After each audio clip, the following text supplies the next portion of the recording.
Hello, good morning everyone. সবাই কেমন আছেন? আশা করবো সবাই অনেক বেশি ভালো আছেন। Welcome back to my another blog. আজকে সকালবেলা ঘুম থেকে উঠেই দেখি যে মা পিঠা বানাচ্ছে। চিতই পিঠা বলে এটাকে, মনে হয়। হ্যাঁ, চিতই পিঠা বলে। তো মা হচ্ছে এবছর প্রথম হচ্ছে চিতই পিঠাটা করছে আর কি। তো দেখে ভালো লাগছে। সকাল সকাল মানে শীতের দিনে পিঠা খাবো ব্রেকফাস্ট হিসাবে, খুবই ভালো লাগছে। তো তারপরে হচ্ছে ত্রিভও চলে এসেছে এখানে, কারণ ত্রিভ যেখানে হচ্ছে বড়রা থাকবে সেখানে ও থাকতে হবে। একা একা নিজের মতো করে সময় খেলে, কিন্তু বাকি সময় বেশিরভাগ সময় হচ্ছে আমাদের সাথে থাকে, বিশেষ করে কাজের সময়। কারণ তখন তার এগুলোই ভালো লাগে আর কি, মানে আমরা কি করি না করি সেগুলো দেখে ধরে, এটাই হচ্ছে ওর কাজ আর কি। তো আমি একটু দুষ্টামি করছিলাম ওর সাথে। তো রিসেন্টলি হচ্ছে আমার চ্যানেলে 100 সাবস্ক্রাইবার হয়ে গিয়েছে। মানে আমি খুবই খুশি। আসলে অনেক দিন থেকেই হচ্ছে ব্লগ দিচ্ছি, প্রায় 3 মাসের মতো হয়ে যাবে। প্রপারলি হচ্ছে 2 মাস ধরে আমি কন্টিনিউ করছি ব্লগটা। তার আগে হচ্ছে আমি ছন্ন ছাড়ার মতো দিতাম। তো এখনও যারা আমার চ্যানেলটাকে সাবস্ক্রাইব করেনি তারা অবশ্যই সাবস্ক্রাইব করবেন, লাইক দিবেন, আর হচ্ছে বেল আইকনে প্রেস করবেন। আর যারা অলরেডি সাবস্ক্রাইব করেছেন তারা অবশ্যই আমাকে কমেন্ট করবেন, লাইক করবেন অ্যান্ড ইন্সপায়ার করবেন যেন আমি আরও ভালো কিছু করতে পারি। তো হচ্ছে সকালে এই আর কি, আমরা পিঠা খাবো ব্রেকফাস্ট হিসেবে। তো জিবির মিমি আবার দেখাচ্ছে যে চিতই পিঠা খাবে কিনা সে, এরকমভাবে একটু দেখাচ্ছিল। ও না না না না না, মানে ওকে যাই খেতে খাওয়ার কথা বলা হোক না কেন সেটাই না, এটা কখনো হ্যাঁ হয় না। তো যাই হোক, এই করে হচ্ছে আমরা পিঠা টিঠা খেয়েছি। তারপর হচ্ছে সবাই ব্রেকফাস্ট করে নিয়েছে। তো ত্রিভ হচ্ছে আর পিঠা একটু খেয়েছে। তো পরে হচ্ছে একেবারে ওকে স্নান করিয়ে ভাত টাত খাইয়ে দিয়েছি। তো এখানে হচ্ছে ও আবার কান্নাকাটি করছে ব্রাশের জন্য। সকালবেলা প্রতিদিন হচ্ছে ওকে ব্রাশ করে দিই, কারণ কখন ওর কি মর্জি হয় আমি নিজেও বুঝি না। তো একটু কান্নাকাটি করছে, প্রথমে বুঝতে পারছিলাম না কি চাইছে, পরে হচ্ছে ওর ব্রাশটা হচ্ছে দেওয়ার পরে সে কান্নাকাটি থামিয়েছে আর কি। তো এইভাবেই চলতে থাকে, এই যে ওর ব্রাশ। তো এই আর কি, এইভাবেই চলতে থাকে আমাদের প্রতিদিনকার কাহিনী। আর এই যে সে এখানে আবার কান্নাকাটি করছে এইটা দেওয়ার জন্য, মানে ওর একটা না একটা গ্লাস চাই, মানে শুধু খালি গ্লাস দিলে হবে না, সেটার মধ্যে জল থাকতে হবে। আবার নয়তো এটা মানে বড়দের যা প্রয়োজনীয় বা যেটা দিয়ে মানে সব কিছু নোংরা হয়ে যাবে, এই ধরনের সব এলিমেন্টস হচ্ছে ওর পছন্দ খেলার জন্য আর কি। ওকে যতই খেলনা দেওয়া হোক না কেন, এগুলি হচ্ছে ওর বেস্ট খেলনা। তো তারপর হচ্ছে আমরা বললাম যে ঠিক আছে, যেহেতু ঠান্ডা ঠান্ডা তাহলে চলো একটু ছাদে থেকে বসে আসি, ছাদে বসতে আসলে ভালো লাগে। এখানে হচ্ছে বাবা আবার হচ্ছে আমাদের 3জনকে 3টা কমলা দিয়ে বলেছে ছাদে রোদে বসে বসে খেতে। তো আমরা ছাদে গিয়েছি, কিন্তু আমি আর সাত্বিকা কমলা খেলেও আমার ছেলে তো জীবনেও খাবে না। তো ওকে বললাম যে ঠিক আছে, তুমি তোমারটা নিয়ে ঘুরো, আমাদের ধরে রাখার মতো সুযোগ নেই, তুমি তোমারটা নিয়ে ঘুরো। তো নিয়েছে। তো আবার ওর মিমি বলছিল আমাকে দাও, আর দেয়নি, মানে এটাকে ও বল মনে করেছে, এই আর কি।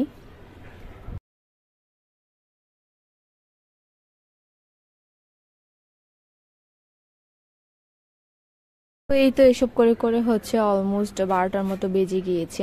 তো আজকে আবার হচ্ছে মা যে পিঠাগুলো বানিয়েছে, মানে মা গত বছর মনে হয় চিতই পিঠা বানায়নি বা কি এরকম, আমার ঠিক জানা নেই। তো এই বছর হচ্ছে মা চিতই পিঠা বানানোর সময় হচ্ছে আজকে তো প্রথমবার বানিয়েছে। তো মানে সব কিছুই ঠিকঠাক ছিল, কিন্তু প্রপারলি ফুলে ওঠেনি পিঠাটা।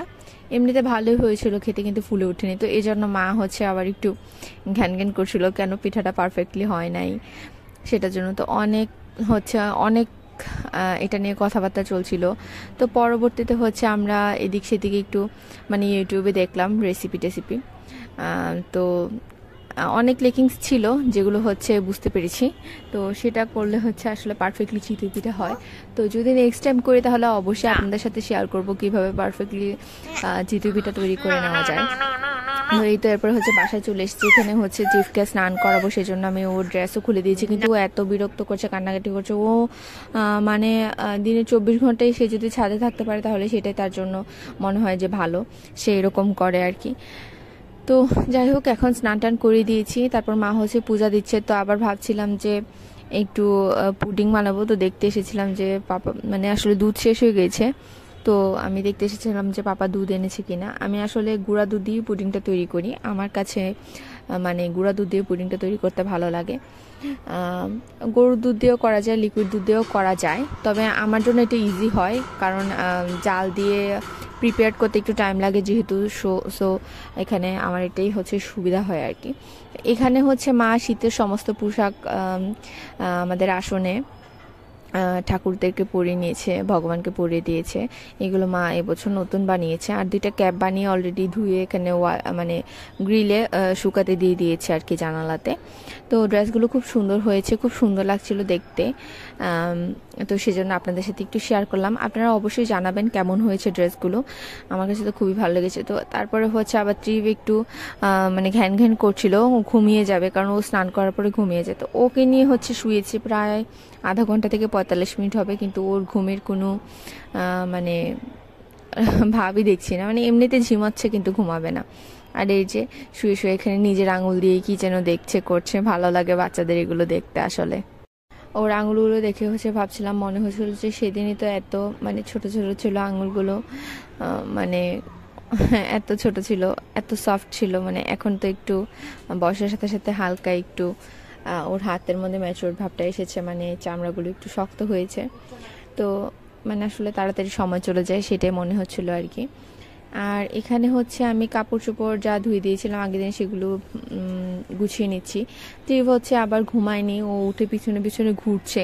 ওর রুটিনটা একটু চেঞ্জ হয়ে গেছে, আর মনে হচ্ছে ওর শরীরটাও একটু খারাপ, কারণ ও বেশিরভাগ সময়ই হচ্ছে ঠান্ডার মধ্যে থাকে, জল ধরে, তারপর ফ্লোরের মধ্যে বসে থাকে। ওকে যতই ম্যাট দেওয়া হোক, বিছানায় উঠিয়ে দেওয়া হোক, যত যাই করা হোক না কেন, ও ঠান্ডা নিয়ে মানে যত সমস্ত ঠান্ডা লাগার যা এলিমেন্টস আছে সব কিছুই ওর ইউজ করতে হয়।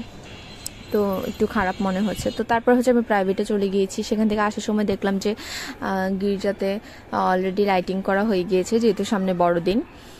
তো এই আর কি। তারপর হচ্ছে বাসায় চলে এসেছি। এখানে এসে দেখি ঠিকই ত্রিবের হচ্ছে একটু সর্দি সর্দি ভাব, ও সেজন্য মেজাজ দেখাচ্ছে, ওর কিছুই ভালো লাগছে না। তো এই যে মোবাইলের মধ্যে আবার হিট করছে। তো আমি আবার ওকে একটু ওর সাথে দুষ্টামি করছিলাম, দেখাচ্ছিলাম যে আমি মোবাইলে কি দেখাচ্ছি।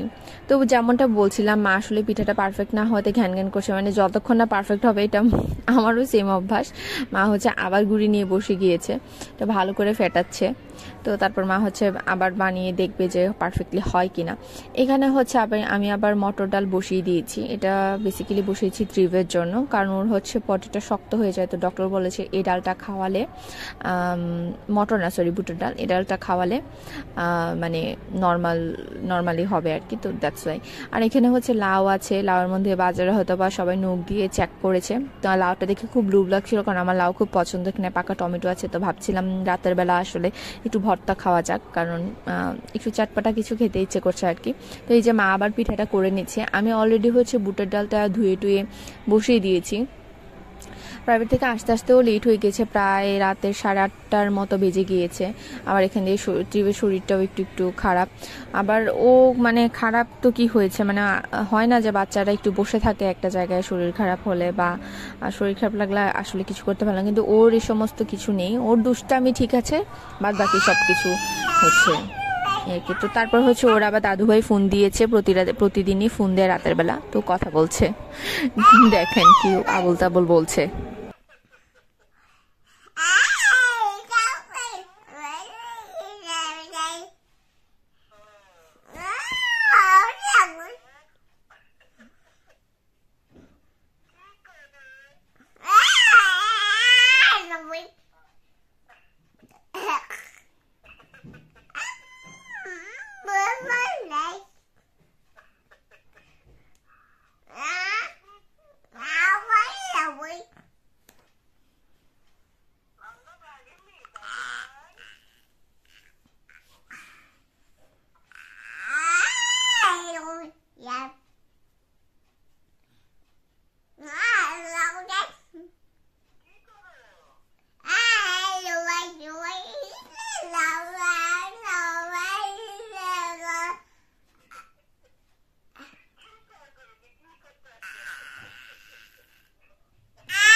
তো এখান দিয়ে এসে দেখি যে মার পিঠাও মোটামুটি হয়েছে, মোটামুটি ভালোই হয়েছে, তবে ফুলেনি। মানে মার পিঠাটা কেন যেন ফুলছে না।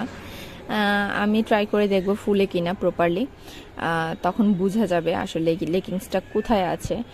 অনেক সময় দেখা যায় যে চালের গুঁড়িও ভালো থাকে না, কারণ আমরা সুপার শপ থেকে কিনি, চালের গুঁড়িটা কবে করানো এরকম একটা বিষয় থাকে, বা ডেট এক্সপায়ার হয়ে গিয়েছে কিনা সেরকম কিছু প্যাকেটে ছিল না, তো সেজন্য আসলে বুঝতে পারিনি।